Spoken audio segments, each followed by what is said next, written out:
The 2023 NFL season is in the books for your New England Patriots, but the real story in Foxborough is only just beginning. Stick around. You're about to be locked in to the Locked On Patriots podcast.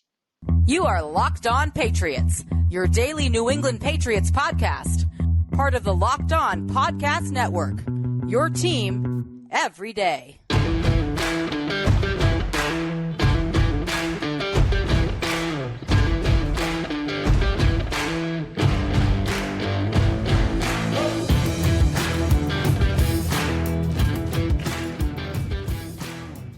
Hello to all of you Foxborough faithful, and thank you once again for making Locked On Patriots the daily part of your New England Patriots coverage. Also, your first listen each and every day. Remember, Locked On Patriots is available on all platforms, including YouTube. So smash that subscribe button and download, follow wherever you get your podcasts to ensure that you get the latest episode as soon as it's available.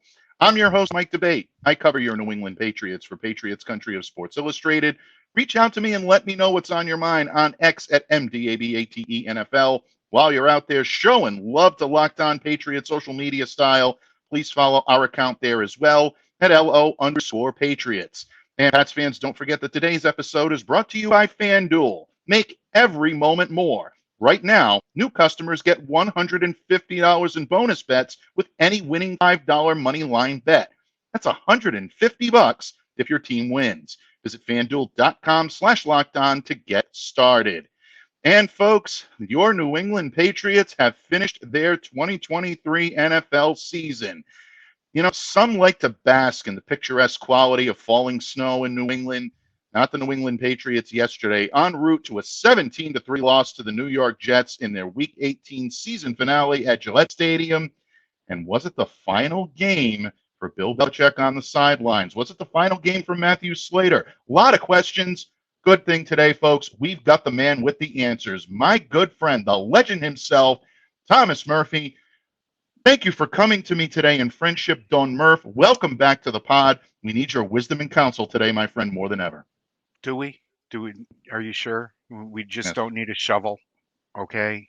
Bury this entire season in the backfield. And then bury the shovel? Yeah, and then bury the shovel, you know? It was not pretty to watch. It was not a good day to play football here in New England. It was cold and snowy, and there was already a sense of doom and gloom from the parking lot all the way in. It was about the easiest game to get in and out of, you know, here in Foxborough in about 25 years now. The crowd was sparse. There were a lot of Jets fans there, and a 15-game win streak came to an end. Yeah, without any question, folks. When you're the Pats offense and you're mustering only 119 net yards of offense with 2.1 yards average gain per offensive play, you know it's going to be a bad day, without any question. New England couldn't sustain its drives, victimizing themselves once again with costly turnovers, Murph. And the 15-game win streak is now in the books. And give credit to the New York Jets. They came in to snap it. Give a lot of credit to the weather because the Patriots did not look prepared to play in it yesterday. There's a lot going on, folks. There was a game that was played on the field in Foxborough yesterday. Murph and I are talking about it. We're going to continue to talk about it today, but I don't think we'd be doing our listeners a service if we didn't start with the news of the day. And Bill Belichick taking to the podium last night at Foxborough in Gillette Stadium was not in a really what I like to call, Murph, a divulgatory mood when it came to his future, when it came to what he's going to be doing next season, whether it be coaching here in New England, general manager here in New England, or starting fresh somewhere else. But the one thing that I gleaned from Bill Belichick, even though he's clearly fighting a cold or some sort of illness, folks, he definitely does not sound good. You know, I wish Bill the best. He definitely sounds like he's fighting through something. But the tone of his voice, the way he speaks, this is not a man that's looking to hang it up anytime soon. He looks motivated to continue to work for his team. And he said that this morning on a video conference that I was privileged to be on. And end of the year, Bill Belichick says it all the time. I'm going to do what it takes to help this football team. Murph, in short, he said he's heavily committed to the Patriots organization. Yep. intends to dedicate himself to helping the team until he's told otherwise. My question to you, my friend, is after what you saw on the field yesterday, absorbing all of the background information that's been provided by several members of the national and local beat, is he going to be told otherwise this week or today, perhaps, from Robert Kraft? That's a really good question, Michael. One that is difficult to answer, but I think he came into this game wanting to continue that streak, wanting to win this game, and then I looked at the game plan, and it was just kind of like, are you really trying to win this game? Mm-hmm. You know, do we have to throw every pass 3 yards behind the line of scrimmage? It was a difficult game to watch, and what Bill said last night after the presser, I'm with you. I think he wants to keep coaching, and I think he wants to keep coaching here. And in the end, you know, I've gone back and I've said this, you know, a couple of times before. Does Robert Kraft want to be the guy that let Tom Brady walk out the door and then the guy that let Bill Belichick walk out the door? Now, this morning he talked about the fact that, yes, he would be willing to come back and work with a player personnel, a new director of player personnel, or a new GM. And I think that's putting the ball squarely in Kraft's court, saying, yeah, if you want to do it this way, I'm going to do it this way. I want to see this fourth incarnation of Bill Belichick and a team to its fruition. Okay? Because what happens if you push Bill Belichick out? He's taking half of that defensive coaching staff with him wherever he's going, and he will have a job by Friday. Okay, it'll probably, you know, when Dallas gets knocked out of the playoffs, you know, Jerry Jones is going to come knocking. It's going to happen. You know, there's also people talking about how Bill wants to stay on the left coast, and you know what he said today was kind of telling potential owners that, you know, yeah, I'm willing to work with a GM. I don't have to walk in there at 70 whatever years old and just take over everything. I might not want to do all that. You know, I might want a month on my boat without people taking pictures of me saying, why isn't Bill, you know, preparing for the draft or the Senior Bowl or whatever. You know, so putting that message out there, I think it's a mistake if they do it, and I think that that Robert Kraft, in my opinion, has been bullied into this decision by the local media. Yeah, I mean, you can definitely make the argument that there have been outside influences that either feel one way or another very strongly about Bill Belichick. Bottom line, Robert Kraft is always going to dance to the beat of his own drum. He's a businessman, and I think at the end of the day, he looks at the Patriots as a business. Now, he is invested as a fan, and I think that also makes him a lot more passionate about the operations that happen here. I can't say that about every local sports team here in Boston, folks. Right. Sorry, Murph. I apologize for that. Yep. No, folks, I'm not talking about the Celtics or the Bruins here. But bottom line, I think Robert Kraft is invested in the positive future of this franchise and wants to see them do well. Bill Belichick did something very smart when he spoke to the media on Monday morning. He mentioned his contract. Bill Belichick never mentions his contract. No. That opened the eyes of everyone on that Zoom conference this morning, I assure you. When he says, I'm under contract and I'm going to do what I always do. I'll do everything I can to help this football team each and every day. I'll meet with Robert as we always do every year. I think that was also important to indicate that these two meet regularly. As far as any decisions, it's way too early for that, which was a little surprising because we're hearing that meeting is supposed to be taking place, Murph, as we speak, perhaps. Right. Maybe it is. I'm not saying it's not, but it didn't sound like it from what Bill had to say this morning. And ultimately, what it did is it pushed all the chips over to Robert Kraft's side of the table. Now the ball is in his court. Do you want to retain Bill Belichick? Are you serious about it? Or have you made the decision to already move on? We're seeing interest now popping up. Atlanta is a team that is interested, reportedly. We're also hearing that Carolina has kicked the tires on Bill Belichick. Tennessee reportedly is a mess right now. Mike Vrabel is sending information through back channels. But let's bring Mike here. Folks. Yeah, that he would love to come to New England if Bill Belichick is no longer here. I think that's problematic because you have to work out now 2 trades, one to get Vrabel and one to ship Bill elsewhere, because Bill made it quite clear he's under contract. So I think that right there says that, if there's a mutual parting of the ways to be had here, you're going to owe me an awful lot of money as a result of it. This could get interesting without any question. And bottom line, folks, we really don't have a whole lot of clarity, but the one thing that I will say is that Bill Belichick does at least seem like a guy to me that's ready to go at it in 2024. The only question is where. And not to call him cheap or anything, but can you actually see Bob Kraft walking away from $25 million, which is what is rumored Bill makes a year? And that's what he would have to do. Bill's not leaving, okay, on his own accord. Bill's not going to say, I'm stepping down. No problem. See you later. I'm out of here. I'm going to go work for CBS for a year. Yeah. He's going to be bitter about this. He knows what he's done for this franchise over the past 18, 20 years. Nobody in the history of the NFL has been able to do that. And quite frankly, Tom Brady himself would tell you that they wouldn't have had the level of success that they did under anyone else. For everybody saying that, it's Brady and not Belichick. It was both, especially in the early years, but still in the last few years, you take that last Super Bowl against the Rams. That was a completely defensive effort on that was the best defensive football game I've probably ever seen, and one of my favorite Super Bowls of all time because of it.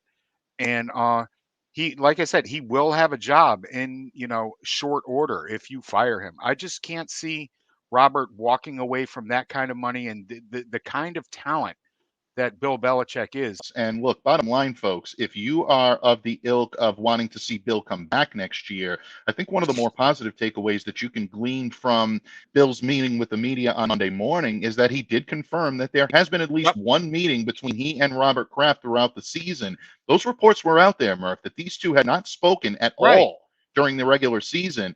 Belichick's very matter of fact to put that to rest. Now, he wasn't really in a divulgatory mood, as I like to say, beyond that, but he did confirm that these two have met. I would assume the nature of their agenda is going to be a lot different. It's going to be a lot more pointed at this point, but these two sides do have dialogue between one another. It hasn't been the cold, icy type of relationship all season long that we've been led to believe. So regardless of whether Bill Belichick will be back in New England, whether he is gone from New England, there's a chance that while you're listening to this, the fate of Bill Belichick may have already been decided. But bottom line, one thing, folks, there is a lot to fix in New England next season. And Bill Belichick was very forthcoming of that, whether it's himself or whether it's another person in that seat. They've got a lot of work to do because the product that we saw yesterday on the field, Murph, was clearly not sufficient enough to even bother contending for anything other than last place. Patriots may have the pieces in place, but they didn't play like it yesterday. Murph and I are going to get back to the game in just a moment and break down our thoughts about Bailey Zappe's performance. I thought a pretty decent performance from Zeke Elliott, and other thoughts that Murph and I will share with you when this episode of the Locked On Patriots podcast continues, a proud part of the Locked On Podcast Network, your team every day. Locked On listeners, at the start of the new year, every small business owner is asking themselves the same question. What's the one move that I can make that's going to take my business to the next level in 2024? Well, LinkedIn Jobs knows your success all depends on the team you surround themselves with. That's why LinkedIn Jobs has created the tools to help find the right professionals for your team faster. And here's the best part, folks. They do it for free because LinkedIn isn't just another job board. LinkedIn has a vast network of more than 1 billion professionals, which makes it the best place to hire. Hiring is easy when you have that many quality candidates. So easy, in fact, that 86% of small businesses get a qualified candidate within 24 hours. It's why small businesses rate LinkedIn Jobs #1 in delivering quality hires versus the leading competitors. LinkedIn also knows that small businesses are wearing so many hats right now, and they may not have the time or the resources to hire. Thankfully, LinkedIn, the process is intuitive, quick, and easy. So post your job for free at linkedin.com/LockedOnNFL. That's linkedin.com/LockedOnNFL to post your job for free. Terms and conditions apply. Locked On listeners, thank you so much for joining us here today, spending part of your Monday. It's a melancholy, monster mad, who knows Monday. I know that's not alliterative, folks, but you know what? I think it's perfect for what we're going through right now. One thing that stood out to me yesterday, though, Murph, was whether Bill Belichick is going to be coach here in the future or not. This team has a lot of work to do. You look at Bailey Zappe, I think a rude introduction to New England's winter weather. He'd be the first to admit it. Bailey spoke with the media on Monday morning. He knows he's got a long way to go. You go 12 of 30 for 88 yards, regardless of the conditions. You know that you need to step it up. But the pass protection was rough yesterday. Bailey was sacked 7 times, totaling a loss of 57 yards. And the Patriots just could not get any offensive traction. And their run defense, which has been solid all year long, surrendered 178 yards to Breece Hall on the ground. Murph, when you took a look at this game, I told you. What about it stood out to you, and why weren't your monster keys turned? Yeah, the lack of shutting down of Breece Hall was probably it. I told you there were 2 things you had to do in this game, and they did neither of them. It was it was a Breece Hall show. Why they didn't turn them, I can't tell you that. I really can't. 37 carries for 178 yards on a day like yesterday. You had to know what they were going to do coming out of the gate, and they did nothing to stop it. But basically, being able to run block, being able to set up that play action passing that has really carried Bailey Zappe in the second half. It was, 0.8 yards per passing attempt yesterday, because everything started from behind the line of scrimmage. There were a couple of drops, there were a couple of really bad drops out there that could have changed the complexion of this game, but you can say that throughout the season.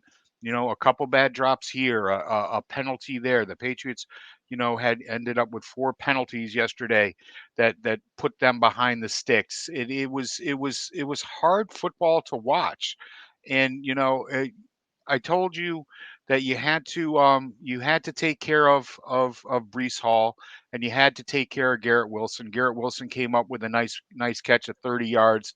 They did a good job on him most of the day. Just 2 of 5 targets he hauled in. Tyler Conklin, he picked up a first down here or there, and Breece Hall, like I said, he was going to catch a couple of balls out of the backfield, and he caught both of them that were thrown his way. But I mean, basically, it comes down to a lot of things that the Patriots,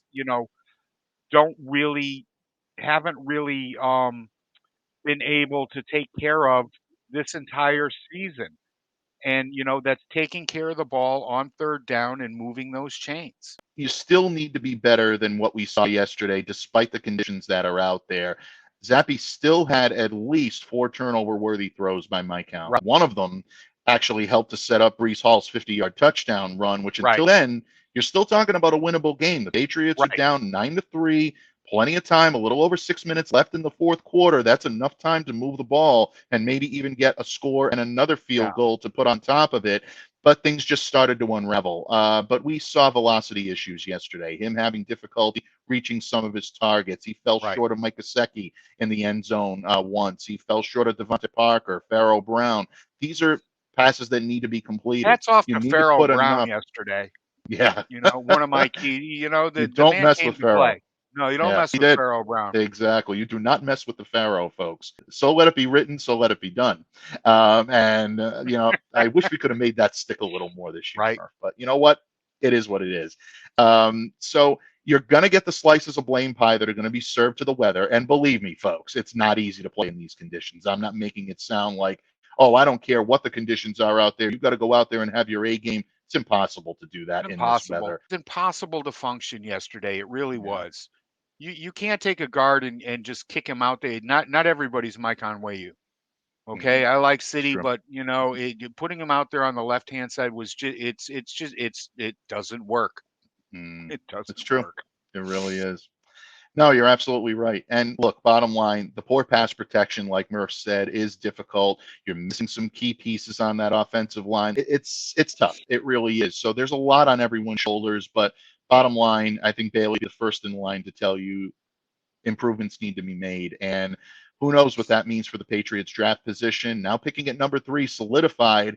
They're guaranteed one of the top 3 quarterbacks in the Yep. draft You if want they 'em. want it.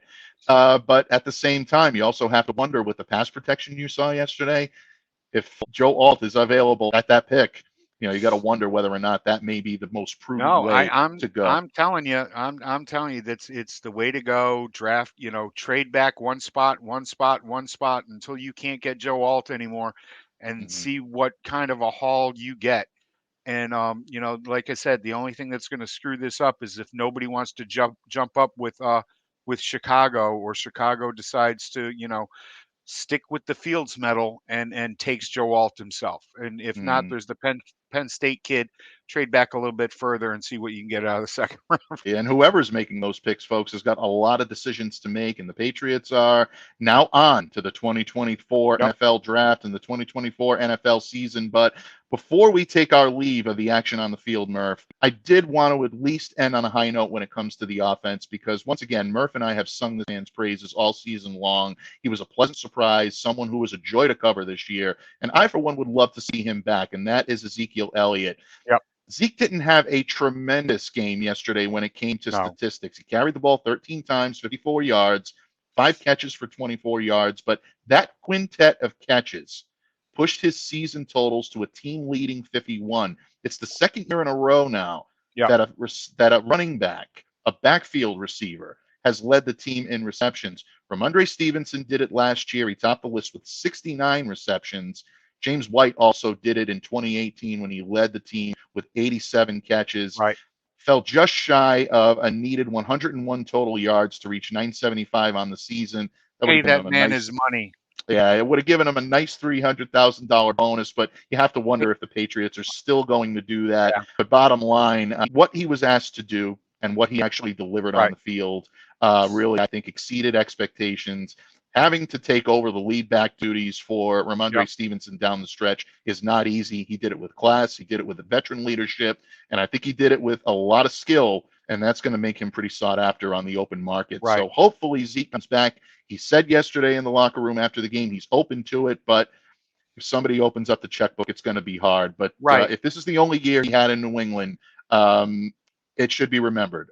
Zeke Elliott, I thought, did a great job this year. If you went out and bought yourself a Zeke Elliott jersey, you're going to be able to wear that proud for a very long time. And you can't say that about a lot of guys in this league that happen to darken your doorstep for a year. Yeah. I would really like him back. I think if you bring back Bill, that chance is a lot better than if you walk away. Yeah, you have to wonder the same thing about someone like David Andrews, who said that he's Right. admitting that his career and his longevity is something that comes up on a yearly basis. And Murph and I have talked about this as well. You always look to the next season as whether or not you can put your body through the rigors of another season. And asking anybody, especially a lineman, that question, at right after the 16th, 17th game of the season is unfair. Right. It's really unfair. Yeah. You exactly. just, especially after slogging through a season like this. And I understand that it's your job and you have to, but you can't expect a real answer. Go knock on this dude's door in 6 weeks or 12 weeks and see what he has to say. Definitely, folks. And of course, conspicuous by his absence from our commentary today is Matthew Slater. Matthew deserves his own tribute, folks, and we will do that here this week on Locked On Patriots. You can count on that. So stay locked into the Locked On Patriots podcast for some great Matthew Slater talk. But all the best. Bottom line, folks, it's the end of the season. It's a season that I know Patriots fans would rather forget. Like Murph said, it's one you want to bury with a shovel and then bury the shovel.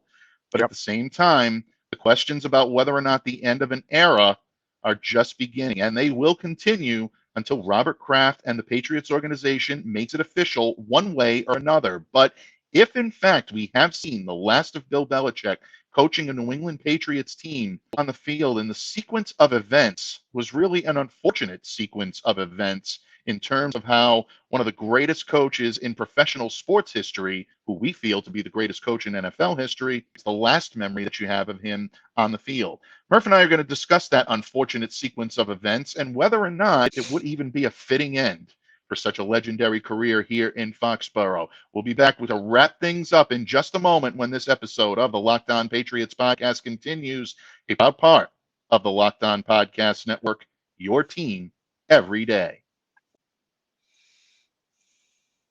Locked On listeners, the NFL regular season has wrapped up, but there is still time to get in on the action with FanDuel, America's #1 sportsbook. Because right now, new customers get a $150 bonus bets guaranteed when you place a $5 bet. That's $150 in bonus bets, win or lose. The app is so easy to use, and there are so many different ways to bet, like live same-game parlays. Find bets in the new Explore tab, and you can make a parlay in the Parlay Hub, and that's the best way to find popular parlays. Folks, there is so much more. You've got to see it to believe it. So try FanDuel today. Visit FanDuel.com/lockedon and make your first bet a layup. FanDuel, official partner of the NFL. Locked On listeners, thank you so much for joining us here today on Locked On Patriots, spending part of your Monday. It is a post-game, off-season edition of Locked On Patriots. Joining me, as always, to help wrap things up here and the regular season and beyond. He's going to be joining me a lot more than this, folks, so don't worry. My good friend, the legendary Thomas Murphy. Murph, in the previous segments, we talked about Bill Belichick and the potential of his future and what it means. We've talked about the Patriots' performance on the field, which was a pretty ugly performance and a dismal performance. But one of the things that kind of struck me yesterday was that it's just a very odd game to follow. The Patriots and the Jets are essentially trading field goals. It's a very winnable game for both teams deep into the fourth quarter. Not a lot of offense. Neither side could find traction. The weather clearly was a factor for both teams. Missed opportunities, things of that nature. When you look at how this game unraveled very quickly, it actually might be a very fitting microcosm for the Patriots season. Bailey Zappe getting sacked for a 16-yard loss on a 3rd and 10 from their own 23. That's going to force a punt. Jets think they're going to get great field position out of it. They do. Patriots defense comes back, holds them to a turnover on downs. Folks, I'm not done yet. I'm just getting started. Zappe then is intercepted on the next play. Ashton Davis comes in of the Jets, intercepts him. He's stripped of the ball as he's trying to run it back by Mike Gesicki. The loose ball recovered by Vidarian Lowe. Tip of the cap to Vidarian. We've been very critical of him this year, but very good heads-up play to get on that. He takes the ball, unfortunately goes down with a head injury. We hope the best for Vidarian. Hope he's going to be all right. But that type of momentum almost made it seem like, well, the Patriots, it's going to start breaking their way. Here we go. The snow magic is going to finally be with the Patriots in the last part of this game. And then it's not. And then Zappe tosses the second interception to Tony Adams, gives the Jets great field position. Breece Hall takes it for 50 yards. Touchdown run for 6. 2-point conversion is good. And just like that, we're looking at a 17-3 ball game. That was one of the more odd sequences I've seen in Patriots football since last year in Las Vegas, which was obviously the most weird I've ever seen. And I don't think there will ever be another egregious moment like that in Patriots history again. But it started me thinking right after this game was over, if that's it for the Bill Belichick era in New England, it's a bad way to go out.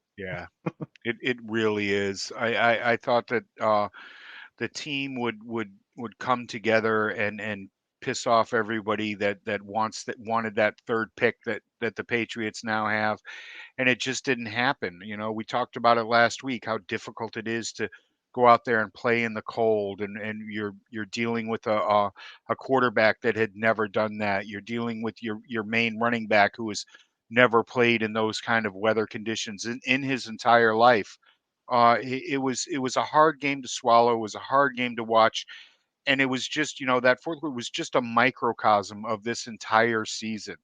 Allowing a big sack, putting the Patriots behind the chains, throwing that interception, and quite honestly, it should have been the third one of the game for Bailey Zappe, because in the Yeah, that's first true. quarter, the That's a good man, point. he must need glasses or something, because he throws that good deep ball. It's just, what he's doing from the line of scrimmage to the sticks that eludes him in, his thinking process, or, his peripheral vision. Hey, oh, good, that guy's in a different colored uniform. I Mhm. shouldn't throw him the football. Uh, but no, it was probably the most unfitting way to go out. I thought at the beginning of this game it might have been a fitting way, because it was going to be a low scoring defensive kind of game. The Jets were playing defense, and I didn't understand the game plan on either sides of the ball, and I almost wanted to think that, yeah, they're trying to lose this one. But I can't say that about Bill Belichick. I Mm, can't. yeah. It's just impossible. But no, it was an unfitting end, if this is the end. I'm just, Mhm. sitting here clinging to the side of the mountain, hanging on to any string that I can. Yes, I am Frodo Baggins, reaching up the after the ring fell into the fire in Mount Doom. Please I love it. pull. Don't, I'm not gonna let go. Pull me Yeah. back up, please, Robert. There isn't a better person out there to finish this job that Bill Belichick has started. And I do, folks. There are guys like me and good friend Mike Reese who do believe that this team is 2 or 3 moves away. Mm. And yes, I do think that some significant changes have to happen in the coaching department, but I don't think that's at head coach. Pulling off of what Murph just said, it's all well and good to say it's time to cut the cord, it's time to end things. If you're tearing down the walls in Foxborough and you're rebuilding from a flat surface, then Yep, I think at that point, then you have to say, okay, well, if you're going to rebuild from zero, then you have no other choice but to clear house and yep, everything must go. But if you everything. believe, like we believe, because I'm right there with you, that this team is a few moves away from being able to contend and can build on a phenomenally built defense, can build on some skill position players that showed us a little more than maybe we believe they had this year. Yeah, You bring back the right guys. Obviously, Demario Douglas is one of those guys you want to build on. Maybe bring a veteran like Kendrick Bourne, a veteran right, team captain like Hunter Henry back in the mix. You get maybe a little bit more of a training camp and a chance to develop Jalen Rager. I know there's a oh, lot of, you know, nuances that need to be yep, worked on, folks, but there's still some stuff there, folks. And you start getting guys like Christian Gonzalez, Matthew Judon, Marcus Jones back on that defense. All of a sudden, you're looking at a much different team. And bottom line, I think when you look at Bill Belichick, does he still have the passion? Based on what we've seen and based on what we've heard, yep, he still does. And he's still the best X's and O man out there. Our good friend Matt Chatham had a tremendous tweet on Monday morning. And I thank you. thought Matt articulated this perfectly. He says, if you're questioning whether or not Bill Belichick should be the coach of this team, imagine New England does not have a head coach. And you're looking at the pool of coaches that are available. The first name that you're going to gravitate towards is Bill Belichick, not Right, based on reputation, based on skill. That should count for something. You yep, already have him in the house. Remember that when these decisions are being made. Ultimately, it's going to lie with Robert Kraft. Ultimately, it's going to be the decision that the organization is going to make to set themselves up for whatever type of future they brilliant. believe they're going to have. But honestly, you can't imagine Bill Belichick wanting to walk away from a franchise that he's invested nearly a Right, quarter of century, maybe more than that when you consider his time here as an assistant. You can't imagine him wanting to walk away on a play or on a sequence like we saw with the Jets at the end of the game on Sunday. But, Murph, for those that, are choosing the converse here, and I'll play devil's advocate for a moment, I never thought Tom Brady would walk out the door after true. throwing a pick six in the playoffs Right, to essentially seal a victory for not only his former teammate coaching Mike Vrabel on the opposite right. sideline with the Tennessee Titans, but a former teammate in Logan Ryan that was one that did it. So, you know what, folks? Anything and everything is possible, and every blade of grass that moves is going to be a story. Murph and I are going to do the best we can to keep those blades of grass cut neatly and evenly. There you go. We're going to do our best to clear the way for you. And what can I say, my friend? Thank you for being there all throughout the season.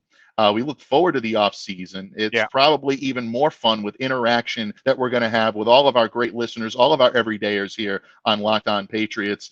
So, Murph, thank you for being along for the ride, and thank you for signing up for another ride in the off season. But before I let you go, my friend, please let everyone know where they can find you, interact with you, what you got coming this week from the great pen, the great voice of Thomas Murphy. Yeah, no, just check me out on Zitter at TMurph207 and you'll be able to pick it up. All of his great work can be found at Die Hard Boston Sports. Check it out, folks. Read it, absorb it. You'll be a better football fan and you'll be entertained. So- What more can you ask for? Folks, once again, thank you for joining us here today. I am Mike Debate. He is Thomas Murphy. And we remind you to stay safe and to stay well and be the change you wish to see in the world. Have a great day, everyone. A great week. And we'll see you back here again tomorrow or whenever news breaks right here on Locked On Patriots.